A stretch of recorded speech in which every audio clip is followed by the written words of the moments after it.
the 70s, 60s going into the 70s, it's just a great time for rock music, great bands. Never opened his mouth, who was not a leader in any way. I was the leader of that band. I took the 2 top strings off of it, and that was the first time, and I started playing it like a bass.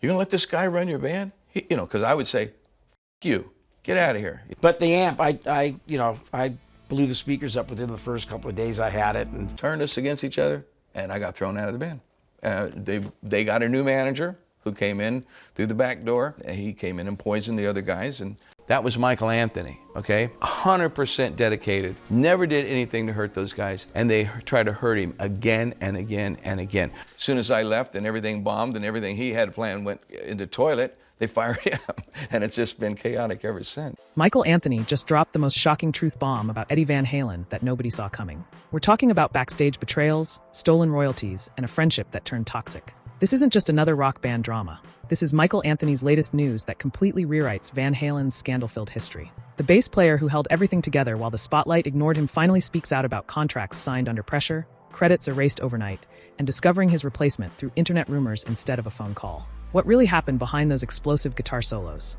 How did decades of loyalty end in public humiliation? And why did one of rock's most legendary partnerships crash and burn so spectacularly? You're about to learn the truth that Van Halen's scandal tried to bury forever. Michael Anthony started his musical journey following in his trumpet-playing father's footsteps. But everything changed when he picked up a bass guitar at 13. He literally created his first bass by ripping 2 strings off a borrowed Fender Mustang guitar. That DIY spirit would define his entire career, but it also made him vulnerable to what came later. His father recognized his talent and bought him a proper Fender Precision bass copy, setting the stage for rock history.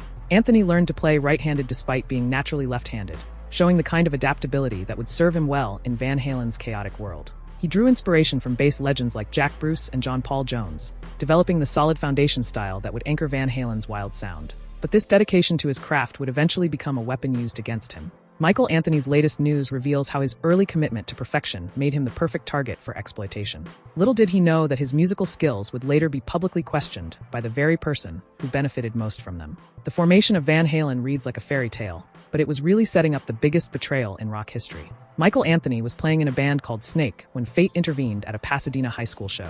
Mammoth's sound system crashed, and Anthony offered his equipment to save their performance. This generous gesture impressed the Van Halen brothers so much they invited him to jam in their garage. The chemistry was instant and explosive.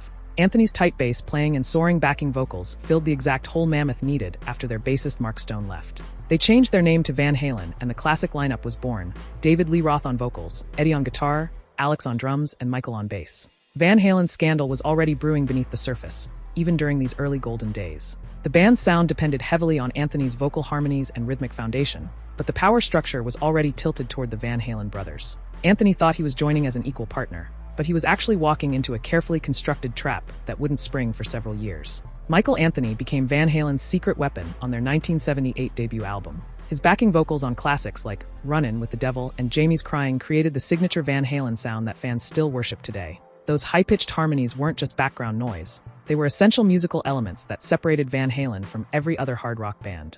Anthony's bass work provided the steady foundation that allowed Eddie's guitar pyrotechnics to soar without losing the song's core. Initially, he received equal treatment financially, splitting profits and expenses 4 ways like a true band member. Manager Noel Monk confirmed that Anthony owned 20% of everything: debts, revenues, and decision-making power. But as Van Halen's popularity exploded, the power dynamics shifted dramatically. The Van Halen brothers and David Lee Roth began viewing Anthony differently, not as an equal partner, but as a replaceable employee. Van Halen's scandal was taking shape behind closed doors, while fans celebrated the band's meteoric rise. Michael Anthony's latest news exposes how his loyalty and professionalism were mistaken for weakness by his so-called friends. What should have been his greatest triumph became the setup for his ultimate downfall. The 1984 contract controversy stands as one of music history's most brutal betrayals. Picture this scene: Michael Anthony, backstage just hours before a major concert, surrounded by his 3 bandmates holding a contract. They demanded he sign away all future songwriting credits and royalties immediately. This wasn't a negotiation or a business meeting. It was an ambush designed to catch Anthony when he was most vulnerable. He couldn't risk destroying the tour by refusing, so he signed the papers that would cost him millions. The contract was retroactive, meaning Anthony lost his stake in the massively successful 1984 album that was already generating huge profits. Manager Noel Monk revealed he would have advised against signing, but the pressure was overwhelming. Van Halen's scandal reached its peak with the single document that transformed Anthony from an equal partner into a hired gun overnight. The 1984 album sold over 10 million copies in the United States alone, generating royalties that Anthony will never see. Michael Anthony's latest news confirms this devastating betrayal happened exactly as described, with no legal recourse available decades later. How do you recover from friends stealing your life's work while you're trying to give fans the show they deserve? Eddie Van Halen's public criticism of Michael Anthony added insult to injury years later. In a 2015 Billboard interview, Eddie claimed he had to teach Anthony every single bass note and accused him of lacking musical initiative. These statements shocked fans and fellow musicians who knew Anthony's reputation for professionalism and skill. Eddie's comments weren't just musical criticism, they were character assassination designed to rewrite history. Anthony responded by stating these claims were completely fabricated, pointing out that no evidence exists of Eddie teaching him anything. If such sessions had occurred, they would have been documented or remembered by other band members. Van Halen's scandal expanded beyond financial theft into personal destruction when Eddie decided to attack Anthony's competence publicly. Michael Anthony's latest news includes his admission that these comments were emotionally devastating coming from someone he'd known for decades. The criticism cast doubt on Anthony's abilities, just as he was trying to rebuild his career outside Van Halen. Eddie's campaign to diminish Anthony's contributions served a clear purpose. It justified the earlier contract betrayal by suggesting Anthony didn't deserve credit anyway. But everyone who worked with Anthony knew the truth about his musical abilities and professional dedication. Michael Anthony's role in Van Halen was systematically erased through careful manipulation and exclusion. By 1998's Van Halen 3, Anthony played bass on only 3 of 11 tracks while Eddie handled the rest. This marked the beginning of his complete marginalization within the band he helped create. The 2004 compilation, The Best of Both Worlds, featured 3 new tracks. Anthony contributed only backing vocals, nothing more. Even when he participated in reunion tours with Sammy Hagar, Anthony was forced to accept reduced compensation and hired musician status instead of equal partnership. Van Halen's scandal included this deliberate campaign to minimize Anthony's importance while keeping him around for his vocal abilities. The most crushing blow came in 2006 when Eddie replaced Anthony with his teenage son Wolfgang, without even informing him directly. Michael Anthony's latest news reveals he discovered his firing through internet rumors and fan speculation, rather than a phone call from his supposed friends.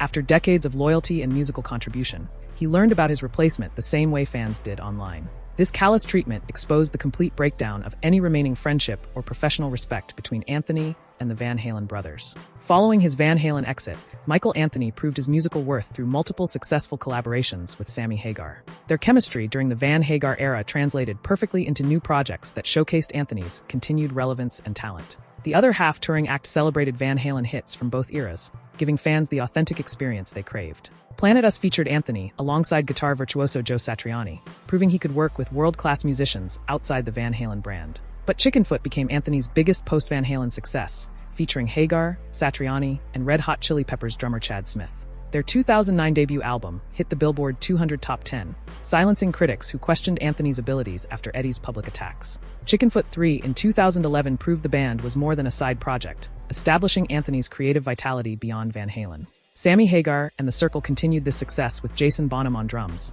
releasing Space Between, which reached number 4 on the Billboard 200 in 2019. These achievements demonstrate that Michael Anthony's musical contributions were never dependent on Van Halen's approval or Eddie's guitar work. Van Halen's scandal couldn't destroy Anthony's talent or his ability to create compelling music with other artists. After Eddie Van Halen's death in 2020, reunion discussions offered hope for closure, but ultimately revealed deeper wounds. Alex Van Halen reached out to former members including Michael Anthony and David Lee Roth about organizing a tribute tour. Joe Satriani was considered as Eddie's replacement guitarist, and serious planning began taking shape. However, David Lee Roth reportedly refused to participate in any concert that would overtly honor Eddie's memory, creating immediate conflict. Alex Van Halen's back injury in 2022 further complicated the logistics of any potential tour. Michael Anthony confirmed his interest in participating, but acknowledged the emotional and logistical barriers were insurmountable.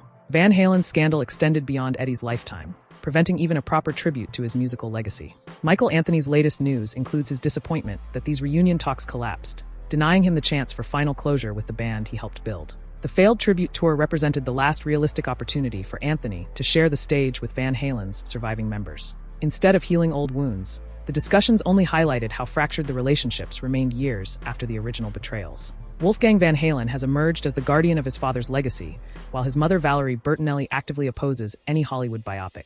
Valerie explicitly told Wolfgang to wait until after her death before allowing any dramatized film about Eddie or Van Halen. She fears Hollywood would distort Eddie's complex personality and struggles with addiction for entertainment purposes. Having witnessed Eddie's battles with substance abuse during their marriage from 1981 to 2007, Valerie considers those personal moments too sacred for public consumption.